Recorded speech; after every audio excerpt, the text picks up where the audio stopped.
Here with Paint and Simple Makes. Today we're going to be making an elk Christmas card, and I'm going to show you how to do a blended ink background technique as well. So our finished card is going to be 5 by 7, so we will need to cut our base at 10 by 7. And this is going to be a 3-layer card. So you've got your base layer, which we're cutting at 10 by 7, and then we're going to have a layer, our middle layer, which is 4 3/4 by 6 3/4. That's the layer that we're going to do some blending on. And then we're going to have a layer that's 4 1/2 by 6 1/2. So I went ahead and I cut my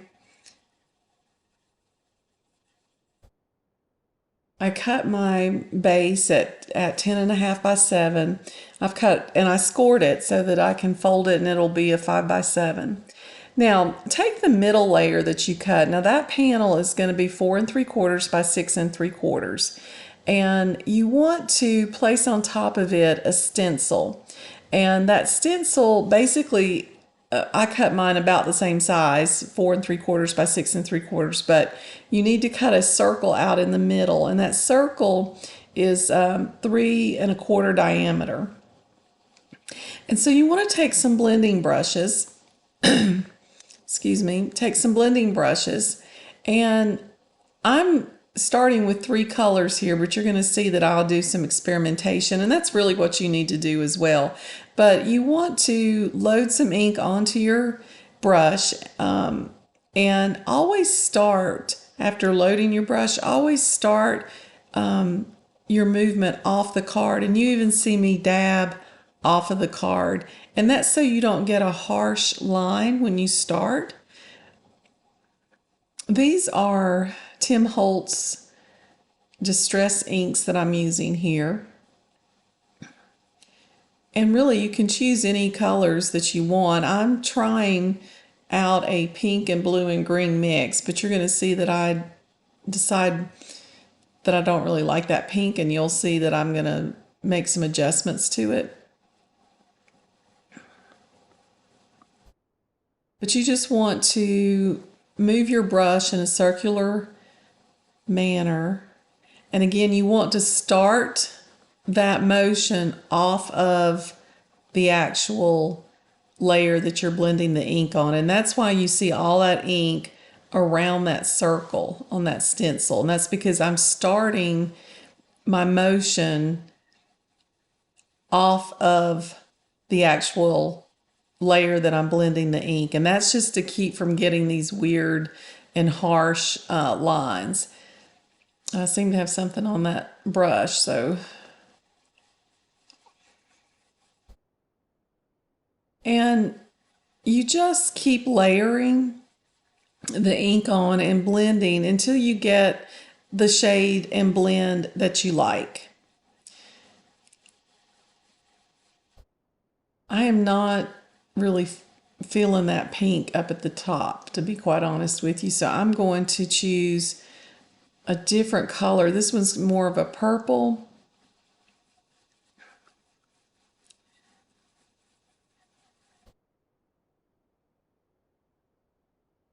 I'm just going to use that purple and go over top my pink and blend it into my blue. And so I end up using 4 colors here, but I would probably just skip the pink. And I make some cards and I only blend 2 colors. Like I like to blend a blue and a purple together. But once you have the colors the way you want, then go ahead and remove your stencil. And you can see that you've got a nice blend. Now the next thing we need to do is to get our elk cut out. And if you go to my website, I've got this SVG that you can use to upload into Cricut Design Space or whatever cutting software you use. I'm going to be making a lot of these cards, so I just filled up a whole sheet of paper with this image, and so I'm just carefully taking them off my mat after cutting them with my Cricut Maker. The antlers are pretty thin, so you need to be careful as you're taking them off the mat so that you don't rip them. The other reason that you're going to need to make extra is because, well, if you do it the way I'm showing you, I'm going to be doing a stacked image here. A lot of times we add dimension by putting an image on a foam dot to raise it a bit, but instead of doing the foam dots, I'm going to actually layer these images one on top of each other. So I'm going to put 3 elk, I'm going to glue 3 of these elk images together. And I am using the Barely Arced glue. It's probably my favorite glue right now. And it's got a fine or precision tip on it. And it makes putting the glue down on this elk, especially on those antlers and these skinny legs, so much easier. But you can see that I'm basically just tracing the outline of the elk with the tip of that glue. And I want to make sure that it adheres well, so I'm not skimpy with the glue.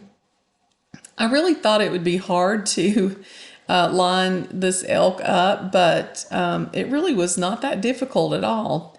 Once you get the legs lined up, the body pretty much follows. The antlers were a little trickier, but even there, the antlers were not that difficult. So I just make sure that my first 2 layers are lined up well.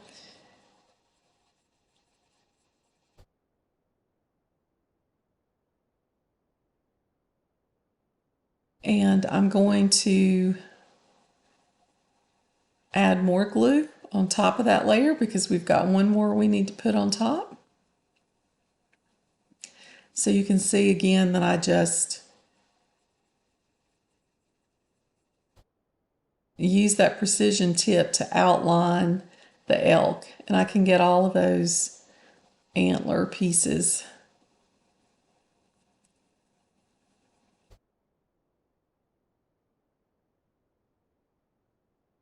So where I live, there's lots of elk, and where I work actually, which is right at the bottom of the Great Smoky Mountains National Park, I have elk coming by my office all the time. So I take pictures of them. And this was a picture that I had of an elk, and I just put it in Adobe Illustrator and made this SVG from it. So it's kind of neat, I think. And you can pick up this SVG over on my website. You just need to download it from my Maker library. All of my resources there are free. You just need to sign up with your email. I'll leave a link below so that you can do that. Okay, so once I have that elk glued together, I just set it aside so it can dry. And now I'm going to layer my sentiment. So I'm just putting Merry Christmas on the front of this card. And I use the same glue, and I'm going to stack 2 of the offsets.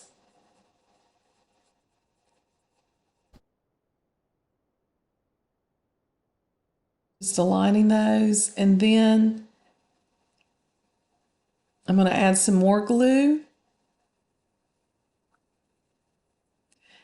and I'll add the sentiment Merry Christmas on top. Just make sure everything's aligned well. And set that aside to dry. All right, so now let's move back to our base. I've got glue on my fingers and it is driving me crazy.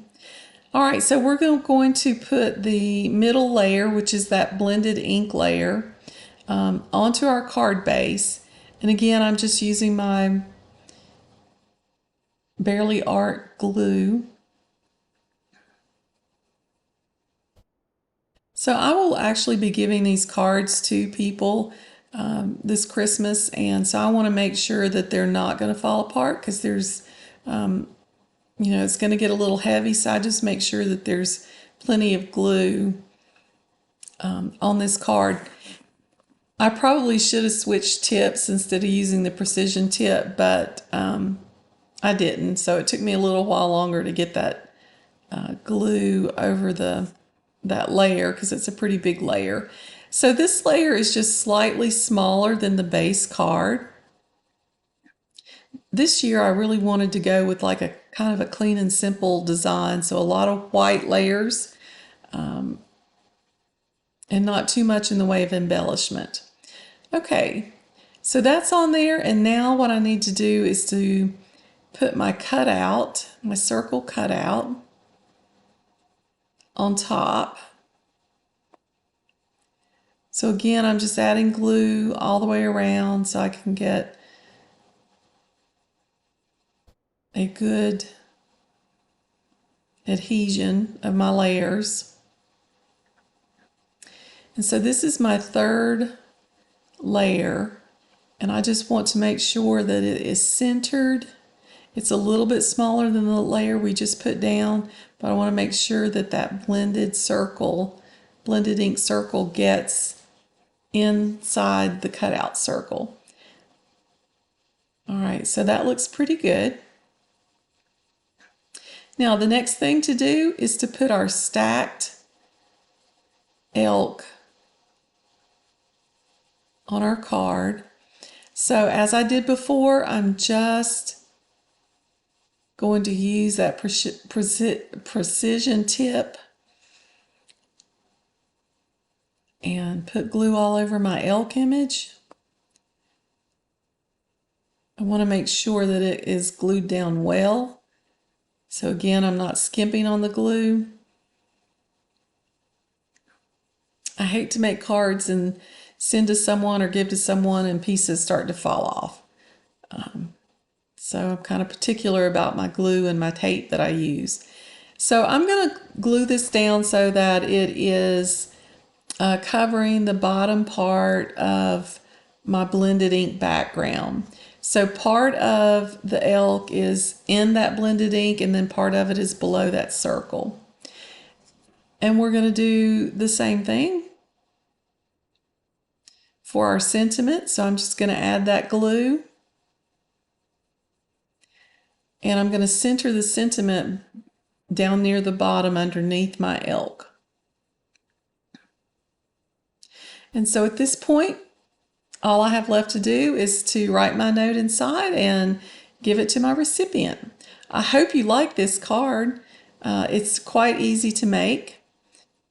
And please, if you like this video, click like and subscribe to my channel below. Thanks.